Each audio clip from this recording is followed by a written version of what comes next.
you model every step as listening to a bunch of input events and emitting output events. You can write your code in pure Python and TypeScript, and there's a base workflows layer that basically allows you to write literally anything you want. And so that is like the advanced workflow orchestration layer that gives you full customizability while still giving you access to tools like state management, checkpointing, memory, tool use, observability, etc. And there's also a beginner-friendly set of abstractions on top. If you don't actually want to build your agents from scratch, you can actually use our SDKs to build like a multi-agent system in about 4 lines of code, and then we basically handle a bunch of this stuff for you. And this basically captures a lot of common agent patterns that are emerging, which I'll talk about right here. There are some fundamental agent patterns that are emerging that allow you to basically kind of reason over data and make decisions on top of it. Anthropic, I think, came out with a blog post highlighting these agent patterns, which are basically the diagrams I show on the right.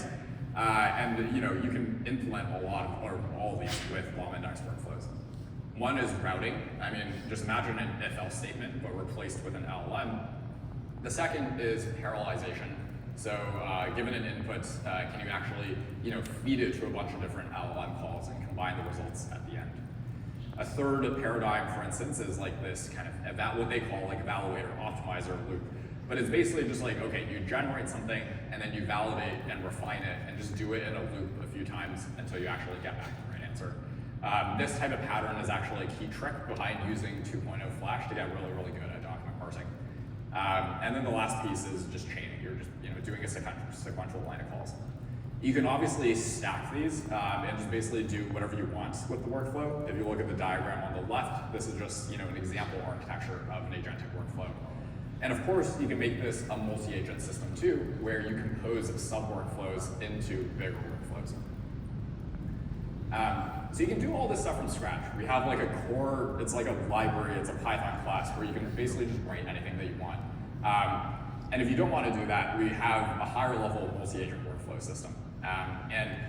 There's some general challenges we've noticed, as well as like repeatable patterns, as you actually have agents actually talk to each other to do something. And some of the core challenges that you would either have to implement from scratch or we can do for you is one, maintaining state and context across the different agents, coordinating between specialized agents and figuring out what the right handoffs are, figuring out how to decompose the task and actually break that down into a multi-step process that you then delegate to the agents. And then of course, being able to actually stream the results and monitor the activities. And so we have this like higher level system where if you just look at this, it's like you just define an agent. If you look at the bottom picture, it's like an agent workflow with like a research agent, a writer agent, review agent. You get back like a report generation agent and about 3 lines of code. So the last section of this is, okay, so we have the data processed, and then we talked about some of the fundamentals of agent orchestration. How do you combine this into like an end-to-end, what we call knowledge agent architecture? Again, like our core focus is really these agents that can automate different types of knowledge work, reason over data, and use that for either multi-step research to kind of like augment your decision making, or actually just take actions and do downstream processes directly. And actually, right after this, Avery will give an example of these like knowledge agent architectures. So the first is just like multi-document research. Basic RAG chatbots are kind of boring. The kind of more advanced form of this is how do you take in some arbitrary task, figure out how to use a set of data tools in a multi-step fashion to basically get back the results that you want. So instead of just doing one-shot RAG where you feed it to a vector database and get back the results, how do you create like an agentic workflow that can break down like a research query and then return, for instance, like the entire document, figure out the operations on top of the document, and then kind of combine everything at the end to generate a final response. There is, of course, a wide variety of chatbot use cases that many of you are probably working on too. Some of the ones that we've found particular value in helping to enable include like financial due diligence, product documentation search, regulation compliance, customer support, and operations. Second is like automated extraction For those of you familiar with like the IDP market, I think it's basically going to be a dying market. I think the idea is that this whole idea of like document intelligence is going to be combined with like an agentic decision-making layer, so that instead of just like kind of reading stuff from a document, or in addition to, you can actually reason over the data to make decisions down the road.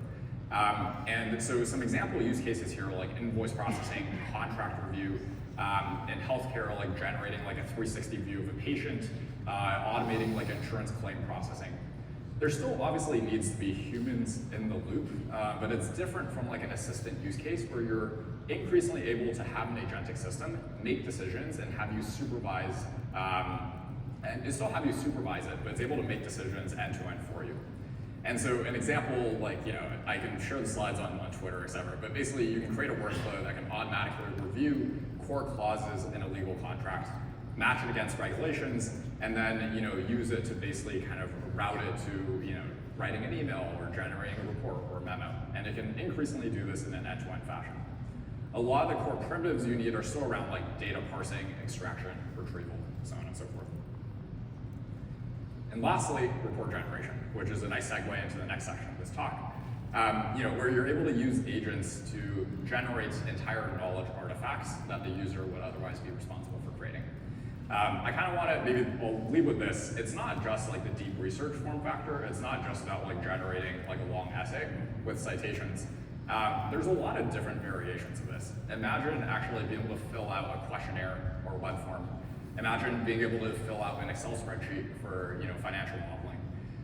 Imagine actually kind of generating an entire PRD or like compliance report in a structured output format. A lot of this, of course, can be automated end-to-end, where you provide sufficient input context with the right levels of human in the loop, and also editing, and validation. And then it's able to actually create entire units of knowledge work. Oh, another one's PowerPoint presentations or Google Slides. Otherwise you would be responsible for doing that, right? And so this notebook example basically shows how to generate a response that adheres to guidelines outlined in an RFP. So with that said, just want to give a highlight. We are very excited about this idea of kind of like automated knowledge workflows with AI agents. You need the data processing, you need the agent orchestration, and then with that said, I'll pass it to Avery for the demo.